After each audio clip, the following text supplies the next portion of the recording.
अस्सलाम वालेकुम। Welcome to my channel this world and welcome to a totally brand new video.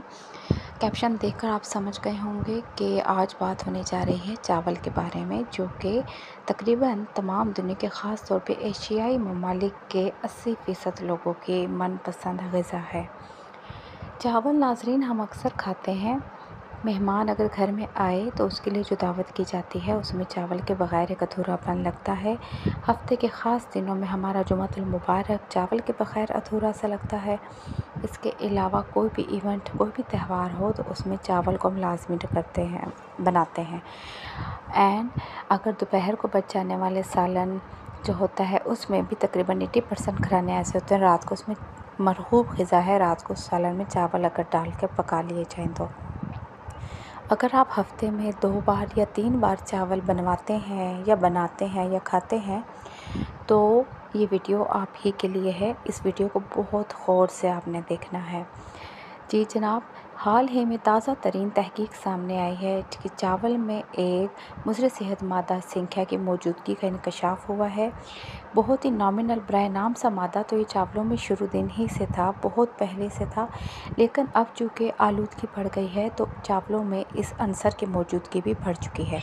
साइंसदानों ने ये इंतबाह की है कि अब आप लोगों ने चावल के बारे में बहुत एहतियात से काम लेना है, या कम से कम इसको पकाने का, उबालने का तरीक़ाकार आपने चेंज कर देना है। आजकल साइंसदान इस तहकीक पर भी गौर कर रहे हैं कि चावल की काश्त में ऐसा पानी इस्तेमाल किया जाए जो कि संख्या से बिल्कुल पाक हो। इस तरह का उसको न्यूट्रिशन यानी कि आवाम को फराहम की जाए जो कि संख्या से पाक हो। जो मेरी बहनें संख्या को नहीं जानती, इस लफ्ज़ उनके लिए नया है, उनके मैं बताती चलूँ कि एक मुज़र सेहत मादा होता है।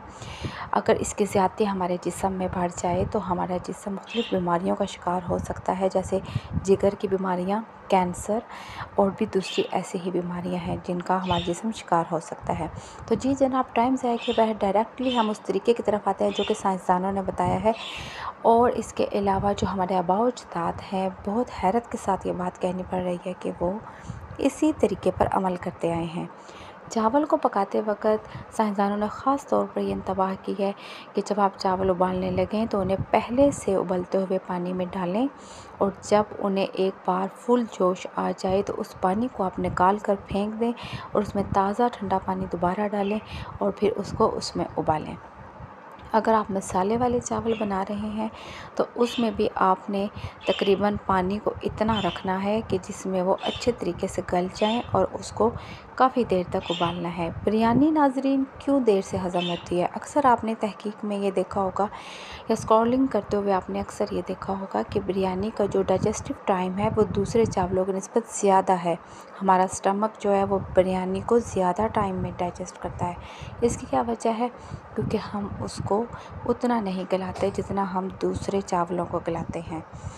तो यही वजह है कि ग़िज़ा नरम खानी चाहिए, फैशन में ना जाएं, और तिब्बी और साइंसी असूलों को मद्देनज़र रख कर हम ग़िज़ा को अगर खाएं तो हमारे काफ़ी मसाइल हल हो सकते हैं। डरने घबराने की ज़रूरत नहीं है, अपनी फेवरेट चीज़ को छोड़ने की ज़रूरत भी नहीं है।